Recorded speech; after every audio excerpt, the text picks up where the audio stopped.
بسم اللہ الرحمن الرحیم۔ السلام علیکم۔ انڈیا تباہی کی طرف گامزن ہے۔ ایسا لگ رہا ہے جس طریقے سے روس کے ٹکڑے ٹکڑے ہوئے تھے، اسی طریقے سے اب انڈیا کی تباہی کا آغاز ہو چکا ہے۔ اور اس کے حوالے سے اگر آپ دیکھنا چاہیں تو ایک نہتی اسٹوڈنٹ جو ہے وہ ایک جم غفیر کا مقابلہ کرتی ہے اور نعرہ تکبیر کے ذریعے سے وہ اپنا ڈیفنس کرتی ہے اور اعتماد کے ساتھ وہ جو ایک جم غفیر کا مطالبہ تھا کہ وہ حجاب کو ختم کر دے، اپنا حجاب اتار دے، تو اس جم غفیر کو ایک نہتی اسٹوڈنٹ کے آگے انہیں شکست کا سامنا ہوتا ہے۔ اور یہ جو ہوا، یہ جو واقعہ ہوا، اس واقعے سے دنیا کے سامنے انڈیا کا جو بدنما چہرہ تھا، انڈیا کا جو ظالمانہ چہرہ تھا، وہ دنیا کے سامنے کھل کے آ رہا ہے۔ انڈیا جو کشمیر کے اندر عرصہ دراز سے ظلم و ستم کی تاریخیں رقم کر رہا ہے، دنیا کو جب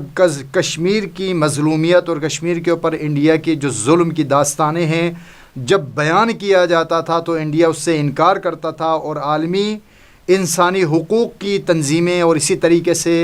انسانی حقوق کے حوالے سے آوازیں اٹھانے والی دنیا کی جو طاقتیں ہیں، جو ہمیشہ سے جن کا منشور رہا ہے کہ انسانی حقوق کے نام پہ کسی مسلم ملک کو جو ہے وہ رگڑا جائے، کسی مسلم ملک کو دبایا جائے، ان تمام جو ہے وہ طاقتوں کو، ان تمام جو ہے انسانی حقوق پر گفتگو کرنے والی تنظیموں کو جو ہے ان کے لیے ایک سوالیہ نشان بن گیا ہے کہ انڈیا کی یہ جو سیاہ کارنامے ہیں اس کے اوپر وہ ساری بڑی طاقتیں اس ٹائم بالکل خاموش تماشائی بنے ہوئے ہیں۔ ان کے لیے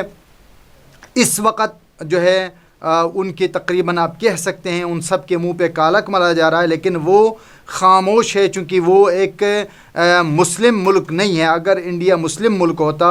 تو وہاں پہ اس وقت جو ہے پوری دنیا کی میڈیا اور اسی طریقے سے انسانی حقوق کے نام سے گفتگو کرنے والی دنیا کی جو بڑی طاقتیں ہیں وہ اچھل کے انڈیا کے خلاف بول رہے ہوتے، لیکن چونکہ یہ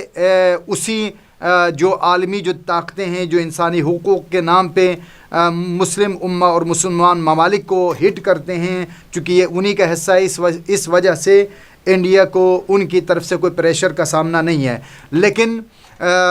وہ انسان جو کرتا ہے وہ برتا ہے۔ مکافات عمل کا جو نتیجہ ہے وہ انڈیا اس ٹائم بھگت رہا ہے، اور انڈیا اندرون خانہ جو ہے وہ مختلف اس وقت مختلف قسم کے حالات کا اور مختلف قسم کے تنازعات کا شکار ہو چکا ہے، اور اسی طریقے سے مختلف قسم کے انڈیا کے اندر فسادات رونما ہے، جس میں بڑے لیول کے اوپر جو ہے ہندو انتہا پسندوں کی جو ان کی بدماشی ہے اس نے ملک کی سلامتی کو خطرے میں ڈال دیا ہے۔ تو لہٰذا انڈیا کے اندر نہ صرف مسلمان بلکہ جو سکھ برادری، اسی طریقے سے جتنی بھی دوسری کمیونٹیز ہیں، انہوں نے جو ہے وہ اس کے مد مقابل کھڑے ہیں۔ تو لہٰذا انڈیا کی جو اتنے بڑے جتنے بھی انڈیا کی جو صوبے ہیں ان میں تقریباً ہر طرف سے جو ہے وہ اس طرح کی آوازیں آ رہی ہے کہ وہ انڈیا کی جو موجودہ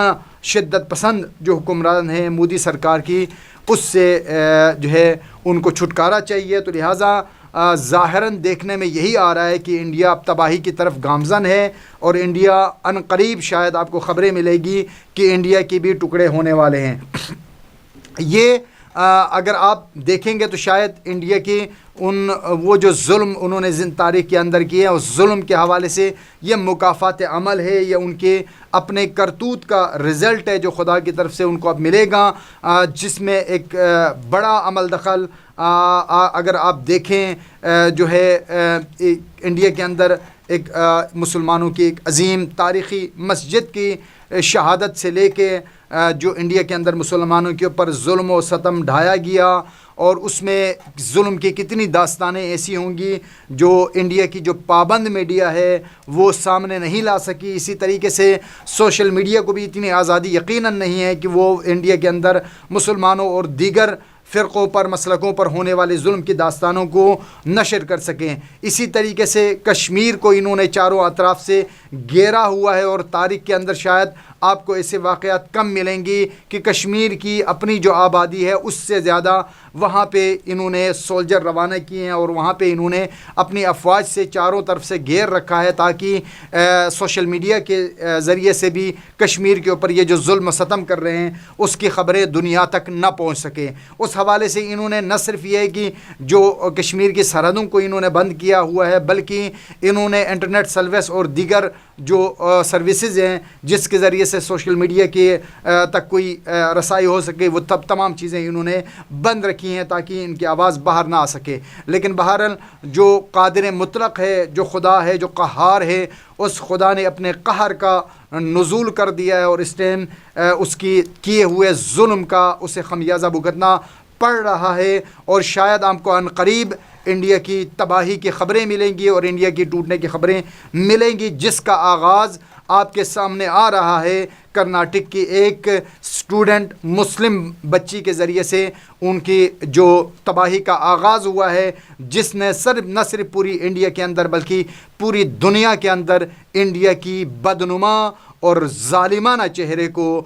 دنیا کے سامنے متعارف کروا دیا ہے، اور اس ٹائم انڈیا کی جو کنڈیشن بن چکی ہے وہ اب کم از کم آنے والے وقتوں میں دنیا میں کسی جگہ اپنے آپ کو انصاف پسندوں اور عدالت پسندوں کے اندر اپنا شمار نہیں کروا سکتا، بلکہ انڈیا کا جہاں پر بھی نام لیا جائے گا دنیا کے اندر ظلم اور عدل کے درمیان جب کوئی بات ہوگی تو انڈیا کو تاریخ کے اندر ظالموں کی فہرست میں شمار کیا جائے گا۔ بہرحال انڈیا کو انشاءاللہ جو ہے پروردگار، ہماری دعا ہے مظلوم جو کشمیری مظلومین ہیں جنہوں نے ایک طویل عرصہ انڈیا کا ظلم برداشت کیا اور کر رہے ہیں، پروردگار انہیں انڈیا کے ظالم حکمرانوں سے نجات عطا فرمائے۔ پاکستان زندہ باد۔